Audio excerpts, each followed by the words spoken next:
Assalamualaikum warahmatullahi wabarakatuh.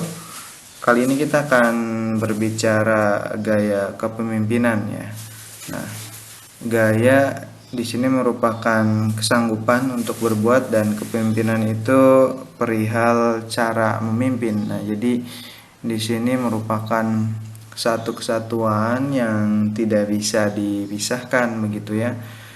Nah, karena memang posisinya gaya kepemimpinan ini nanti mungkin bisa kita pilih atau kita bisa terapkan ya di antara berbagai gaya kepemimpinan ini yang nanti diterapkan di dalam lembaga pendidikan, sehingga nanti kita mencari hal yang ideal yang sesuai dengan lingkungan dari lembaga pendidikan tersebut ya, seperti itu, agar proses bergeraknya lembaga pendidikan itu efektif dan efisien dengan mencapai tujuan yang sudah dibuat begitu ya pada saat proses visi misi atau pembuatan program-program kerja yang sudah dilaksanakan ya, seperti itu. Nah, lanjut ya. Nah, di kepemimpinan ini banyak sekali nih ya lingkup-lingkup yang di sekitar kepemimpinan. Ada prinsip, ada determinasi, ada nilai, value, ada integrity, ada komitmen, ada responsibility, humanity, strategi, ya kan, listening, apresiasi gitu. Nah, ini memang hal-hal yang tanda petik berkaitan langsung dengan kepemimpinan. Nah, sebelum kita membahas skop dari kepemimpinan ini, nah, saya ingin menggambarkan bahwa di dalam prosesnya kepemimpinan itu ada tiga aspek gitu ya. Ada tiga aspek atau tiga unsur. Yang pertama yaitu unsur dari manusia, yang kedua itu adalah unsur sarana, yang ketiga itu adalah unsur tujuan. Nah, pemimpin harus bisa mengorganisasikan semuanya, bisa memimpin ketiga ini begitu ya. Bagaimana misalkan memimpin manusia yang kita tahu bahwa karakternya masing-masing berbeda, sifatnya berbeda ya, memiliki emosional berbeda, memiliki intelijensia yang berbeda begitu. Nah, itu di mana seorang pemimpin harus bisa dan harus mengerti dari berbagai sifat dan watak tersebut gitu ya. Nah, tentu ini menjadi hal yang penting yang harus diketahui oleh pemimpin. Salah satunya adalah pengetahuan atau ilmu pengetahuan terkait dengan manusia begitu ya. Psikologi perkembangan, psikologi sosial, bagaimana manusia berinteraksi begitu. Nah, itu harus diketahui oleh pemimpin begitu. Karena kalau misalkan itu tidak dimiliki oleh seorang pemimpin terkait dengan pengetahuan dan keterampilan yang nanti digunakan, maka akan terjadi proses yang tidak baik di dalam proses lembaga pendidikan. Artinya hambatan-hambatan ya kan, masalah permasalahan itu nanti bisa justru tidak terpecahkan begitu. Nah, yang selanjutnya adalah sarana. Nah, sarana ini merupakan hal yang penting ya, bagaimana di lembaga pendidikan secara sederhana saja begitu, nanti ada kayak laptop begitu ya, ada meja, kursi begitu. Lalu nanti ada misalkan CCTV, infocus begitu. Ruangan kelas begitu, ruangan aula begitu ya, lapangan gitu, laboratorium gitu, alat-alat laboratorium. Nah, lembaga pendidikan di sekup sekolah gitu seperti itu gitu. Jadi itu harus sangat amat diperlukan di dalam proses terjadinya proses pembelajaran. Nah, maka ini juga harus diperhatikan, karena kan di Kementerian Pendidikan atau Kementerian Agama terkait dengan lembaga pendidikan ada standar-standarnya, baik luas, baik peralatan yang diperlukan di dalam proses pembelajaran ya, sehingga nanti diperlukan juga untuk bagian administrasi begitu kan, ada alat komputer dan yang lainnya begitu. Nah, itu sangat amat penting bagi lembaga pendidikan. Nah, di mana seorang pemimpin di sini harus bisa mengorganisasikan pula terkait dengan sarana ini begitu. Karena ini menunjang tercapainya tujuan, ya seperti itu.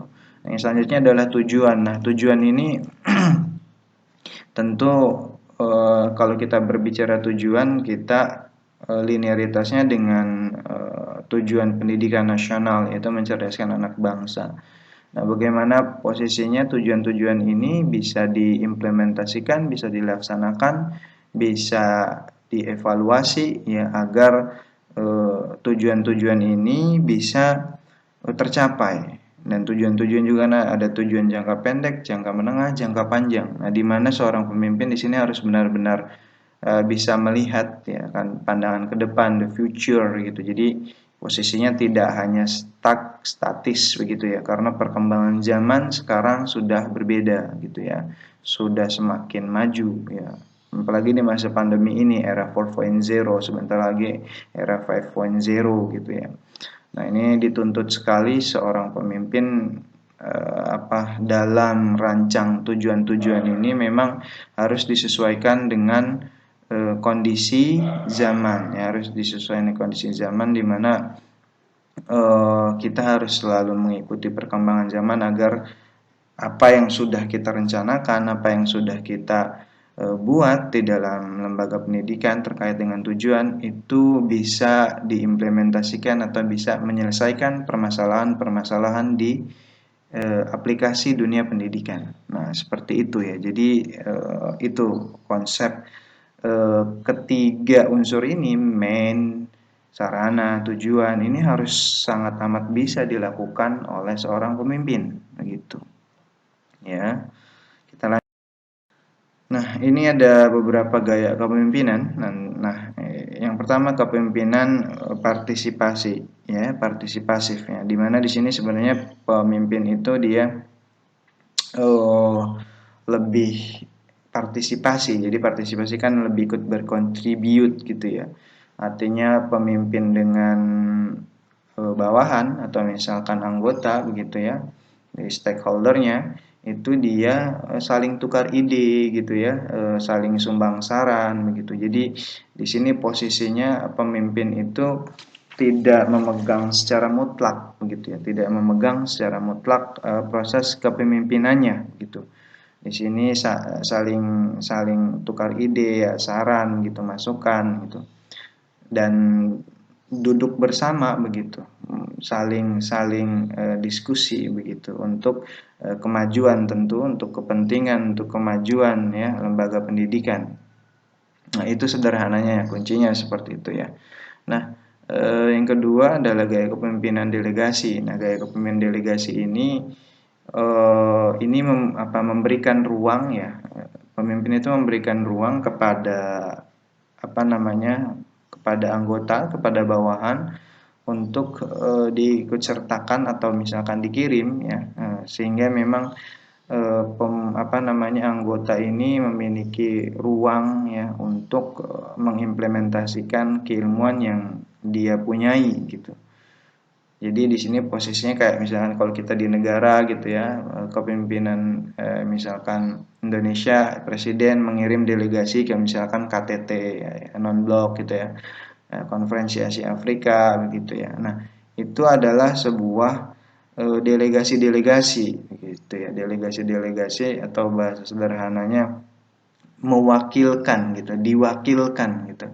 Nah, itu adalah sebuah hal yang baik bagi kemajuan lembaga pendidikan ya. Nanti setelah yang didelegasikan gitu ya, wakil-wakil atau misalkan staf-staf atau anggota di sebuah lembaga pendidikan tentu akan men-share kembali ke lembaga pendidikan asalnya begitu. Nah, sehingga kepemimpinan delegasi ini lebih banyak nanti posisinya berkembang. Jadi anggota bawahan satu sama lain saling bekerja sama di dalam rangka untuk mencapai tujuan lembaga pendidikan begitu ya.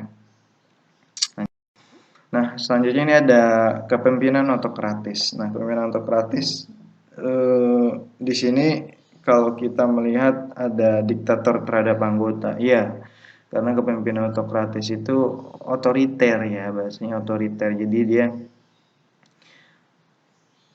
mutlak yang memegang kendali. Jadi tidak ada apa namanya saran, tidak ada ide dari bawahan. Mutlak dia yang memegang kendali. Nah, lalu ada selanjutnya adalah menggerakkan dan memaksa. Ya, tentu ya posisinya menggerakkan dan memaksa ini cerminan dari sebuah kepemimpinan yang autokratis gitu ya. Jadi seperti itu. Dia hanya perintah menggerakkan anggota bawahan dan memaksa ya. Kalau saja misalkan posisinya ada apa anggota itu memiliki saran, ide begitu ya. Nah, itu sudah dianggap ancaman begitu oleh pemimpin sehingga tidak lain dan tidak bukan bisa pemimpin bisa melakukan skenario-skenario untuk membungkam atau mensenyapkan si anggota tersebut di dalam lembaga pendidikan. Maka ini menjadi hal yang perlu kita cermati juga. Tapi memang juga posisinya kepemimpinan autokratis ini efek negatifnya ya pada saat diimplementasikan itu ada itu nanti ada eh, apa bahasanya ada oknum-oknum atau ada beberapa orang yang nanti kalau misalkan posisinya terus seperti itu nanti dia bisa membuat gerakan underbone yang justru nanti akan eh, menggulingkan kepemimpinan tersebut ya. Jadi memang ini juga menjadi dua mata pisau yang harus dicermati oleh pemimpin ketika ingin melakukan kepemimpinan autokratis seperti ini. Nah, dia hanya dibatasi oleh undang-undang saja tuh. Jadi selama tidak menabrak undang-undang ya, dia melaksanakan apa yang dia ingini begitu ya. Karena posisinya dia sebagai pemimpin yang tertinggi begitu. Nah, di kepemimpinan autokratis kalau kita melihat contoh dunia ada misalkan ada Hitler ya, lalu ada Napoleon Bonaparte ya, Genghis Khan begitu. Terus ada sekarang pemimpin Korea Kim Jong Un. Nah, itu adalah cerminan-cerminan global ya, untuk kepemimpinan autokratis gitu. Nah, selanjutnya adalah kepemimpinan laissez-faire gitu ya.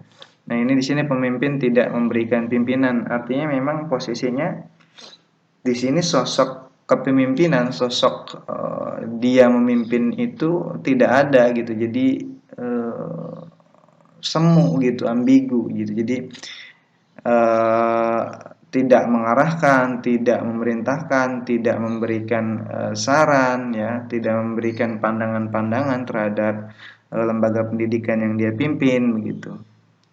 Ya, nah lalu selanjutnya anggota berbuat sekendaknya. Nah, dengan laissez-faire ini, jadi anggota itu berbuat sekendaknya. Jadi di lembaga pendidikan itu masing-masing anggota posisinya adalah apa namanya dia bebas saja melakukan apa saja gitu semaunya jadi tanpa ada aturan-aturan yang jelas gitu karena tidak diawasi tidak diarahkan oleh pemimpin tadi. Nah, tugas dibagikan ke anggota. Nah, walaupun di sini ada tugas dibagikan ke anggota tadi tuh jadi seakan-akan di sini anggota dari lembaga pendidikan ini dia bebas gitu, bebas melakukan kegiatan-kegiatan tugas-tugasnya gitu tanpa misalkan arahan dari pemimpin. Jadi memang di laissez-faire ini sosok pemimpin itu seperti tidak ada gitu ya, seperti apa ya? Posisinya tidak memegang kendali. Nah, ini apa namanya di laissez-faire ini yang baiknya ya dedikasi kelompok anggota kunci sukses. Nah, di sini laissez-faire kepemimpinan laissez-faire itu dia keberhasilannya tergantung dari dedikasi kelompok nih. Kalau misalkan kelompoknya itu dia dedikasinya baik, kinerjanya baik, produktivitasnya baik, maka dia posisinya akan menunjang kesuksesan atau ketercapaian tujuan pendidikan yang sudah dibuat itu akan tercapai dengan baik begitu. Nah, ini menjadi perhatian juga nih kita. Jadi memang posisinya kita harus sangat amat mengerti terkait dengan gaya-gaya kepemimpinan ini gitu, karena ini akan menentukan nasib lembaga pendidikan kita maju atau mundur gitu, atau stagnan gitu ya, statis gitu, tidak maju, tidak mundur ya, seperti itu. Nah, yang selanjutnya adalah kepemimpinan demokratis. Nah, kepemimpinan demokratis di sini pemimpin di tengah-tengah anggota. Ya, jadi layaknya apa ya? Layaknya saudara tua dengan saudara muda gitu ya. Jadi saudara hanya di antara pemimpin dan anggota itu seperti itu. Jadi tidak ada jarak gitu. Saling asih, saling sumbang saran gitu ya. Di sini juga posisinya bahkan ya posisinya kepemimpinannya itu tidak seperti menggurui, tidak hanya instruksi atau perintah saja gitu ya, tidak ada pemaksaan, tetapi di sini banyak sekali feedback yang bisa dilakukan oleh pemimpin terhadap saran dan ide atau inisiatif dari anggota. Jadi seperti itu. Nah, kooperatif. Nah, selanjutnya kooperatif ini memang apa namanya, bisa terlihat di kepemimpinan demokratis. Di sini biasanya kalau kalau kita kepemimpinan demokratis, kooperatif ini bisa tercermin dari misalkan rapat-rapat, misalkan rapat dari anggota ya, rapat evaluasi dari bidang-bidang tertentu gitu ya, rapat pimpinan begitu. Jadi kalau nanti ada rapat anggota musyawarah besar begitu. Nah, di kooperatif ini memang posisinya semua item ya, stakeholder di dalam lembaga pendidikan itu memberikan kontribut, bekerja sama demi kelangsungan tujuan pendidikan gitu ya, demi kepentingan, kebutuhan, bagaimana mencapai visi misi gitu ya. Itu semuanya motornya bergerak gitu, semuanya bekerja sama ya. Nah, dengan begini memang kepemimpinan demokratis eh, lebih cepat leading gitu ya, lebih cepat memimpin, lebih cepat maju ketimbang kepemimpinan yang lain. Nah, terkait dengan kepemimpinan demokratis, dia lebih ke arah juga kekeluargaan dan persatuan. Jadi memang posisinya kekeluargaan dan persatuan ini tercermin ya. Misalkan kalau misalkan di kekeluargaan untuk mengikat psikologi begitu ya, psikologi di antara anggota bisa ada family gathering gitu ya, terus misalkan rapat atau makan bersama begitu ya. Nah, itu adalah apa namanya, ciri dari kepemimpinan demokratis yang mungkin teman-teman sudah merasakan atau eh, dilakukan oleh kepemimpinan tersebut ya, seperti itu. Nah, dari kepemimpinan partisipasif, delegatif, otokratis, laissez-faire dan demokratis ini posisinya nanti ini bisa dikombin gitu. Jadi ada yang bisa dikombin gitu, tinggal menyesuaikan kondisi yang di lapangan. Jadi seperti itu. Jadi tidak mutlak hanya satu ya. Jadi bisa diterapkan dari beberapa tipe ya. Nanti seperti itu posisinya. Jadi kalau misalnya ada pertanyaan, tipe atau gaya ini bisa dikombin nggak? Bisa gitu ya. Karena kan kalau kita melihat latar belakangnya ke belakang, bahwa pemimpin itu ada teori kepemimpinan sosial yang sudah saya jelaskan di video sebelumnya. Itu pemimpin itu bisa dibentuk, di-create ya kan, oleh lembaga-lembaga pendidikan ya, tentu dengan pengetahuan-pengetahuan yang sudah dibuat kurikulumnya untuk menciptakan kepemimpinan yang seperti apa begitu ya. Oke, lanjut. Nah, ini ada kepemimpinan atau apa, sifat-sifat ya atau ciri-ciri ya dari kepemimpinan otokratis. Nah, ini ada organisasi sebagai milik pribadi ya, tentu ya. Jadi dia merasa ya udah, ini organisasi yang dipimpin saya ya udah seperti milik saya sendiri. Jadi semuanya harus nurut, semuanya harus berjalan sesuai dengan kehendaknya gitu. Yang lain hanya sebagai alat ya, sebagai alat di dalam proses pencapaian tujuannya. Tidak ada pendapat, tidak ada saran, semuanya tidak diterima. Pokoknya saya seorang yang paling memegang kendali lembaga pendidikan ini. Nah, itu menjadi hal yang tidak baik sebenarnya, tidak baik ya. Tidak baik di dalam lembaga pendidikan. Nah, lalu ada militeristis. Nah, sifat-sifatnya bergantung pada pangkat atau jabatan. Nah, di militeristis ini memang kita melihat bahwa pangkat dan jabatan sangat amat berpengaruh ya. Ketika misalkan jenderal gitu ya, memerintahkan kepada misalkan bawahannya gitu, irjen, brigjen, kombes gitu misalkan, kalau di misalkan polisi, karena memang kan posisinya kalau kita melihat secara faktual kepemimpinan militeristis ini lebih terlihat secara alami itu di lembaga-lembaga keamanan ya. Jadi kayak di TNI gitu ya, polisi. Nah, kalau kita melihat cerminan itu seperti itulah ya, gitu posisinya. Jadi satu komando. Dan kita lihat bahwa di dalam proses kepemimpinannya itu ada disiplin tinggi dan kaku pada bawahan. Jadi ya itulah. Jadi apa namanya, anggota dan bawahan itu hanya melaksanakan ya, taat dan patuh, benar-benar pemimpin posisinya memegang kendali. Nah, lalu ada menggemari upacara-upacara untuk berbagai keadaan. Nah, ini kalau kita melihat seremoni-seremoni di dalam uh, sifat militeristis ini sangat amat disenangi gitu. Jadi kalau misalnya ada upacara apa gitu ya, itu menjadi hal yang sangat amat disenangi gitu. Pun di lembaga pendidikan, kalau kita melihat, kalau kita amati, kalau kita analisis, kita bisa mencermati, oh ini masuk sifatnya seperti ini gitu ya. Oh ini sebenarnya masuknya militeristis nih pada saat proses dia memimpin begitu ya.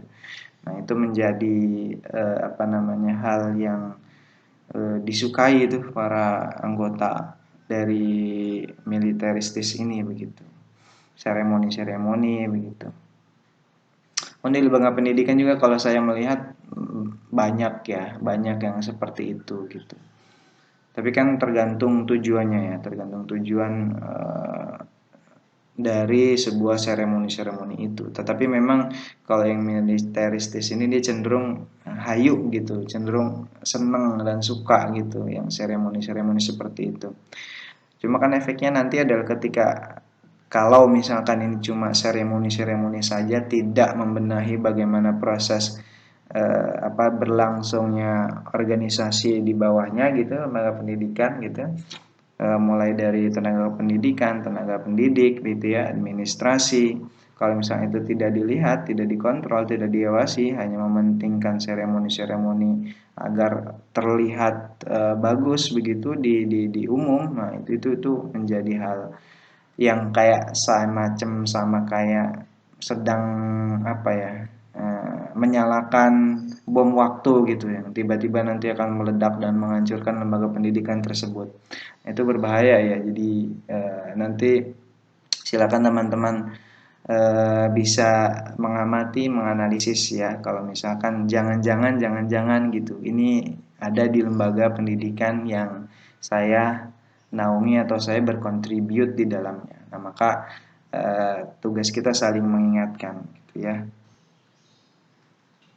Ya, nah di kepemimpinan yang paternalistis ini sifat-sifatnya eh, ada bawahan manusia tidak dewasa, hampir tidak memberikan ruang anggota berinisiatif, lalu bersikap maha tahu. Nah, memang posisinya kalau di paternalistis ini menganggap anggota-anggota itu seperti masih anak-anak ya gitu. Nah, sehingga posisinya untuk ruang-ruang berinisiatif, ruang-ruang untuk memberikan ide, saran, ya, pendapat gitu, itu di sini terbatas.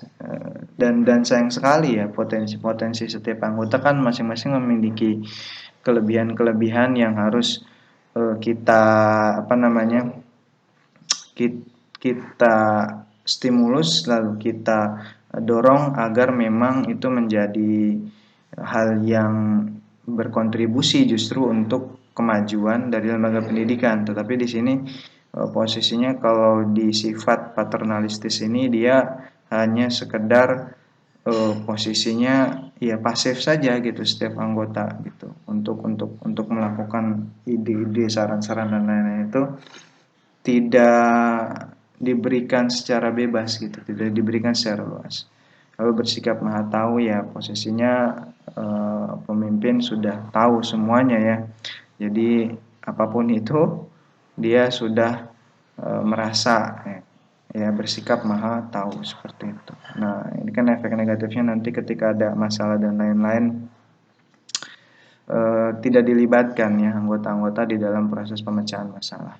Nah, di pemimpinan karismatis ini sifatnya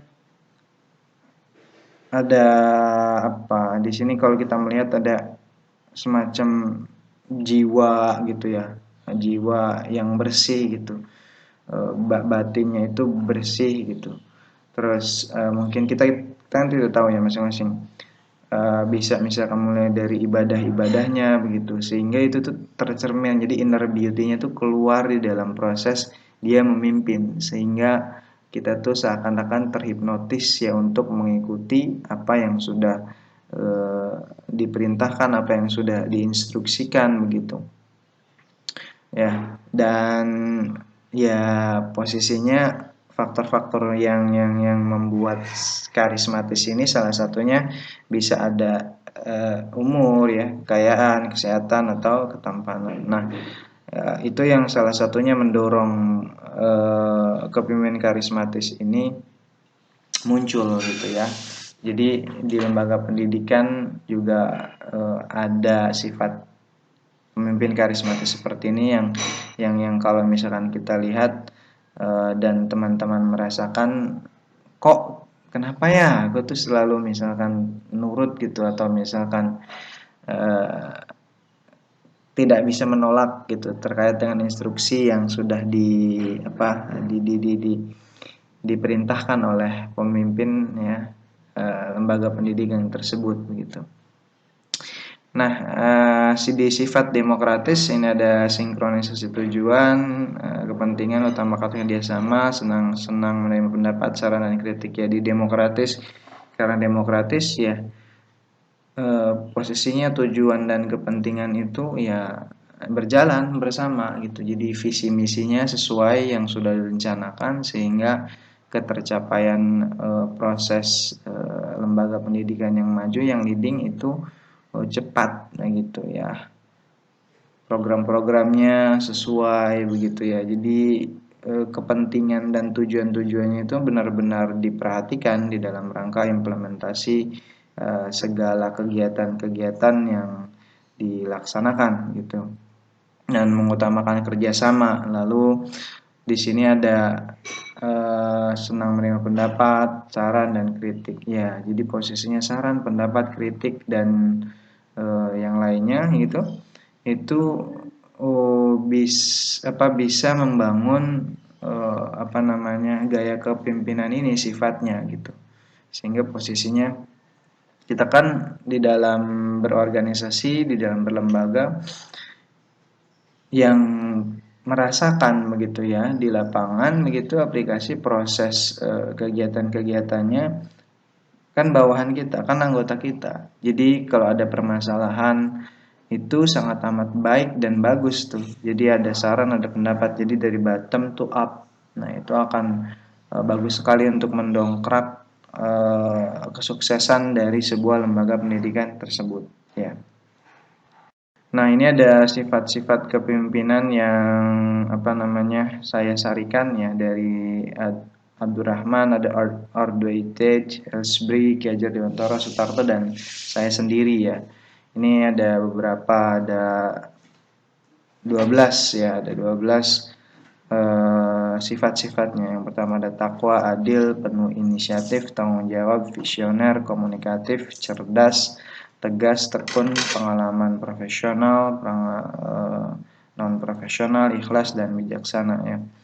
dan sebenarnya banyak sekali ya. Nah, di sini saya akan membahas 12 item ini gitu. Takwa jelas ya, kalau kita sebagai orang yang beragama, kita takwa kepada Tuhan yang Maha Esa begitu ya, apapun agamanya seperti itu.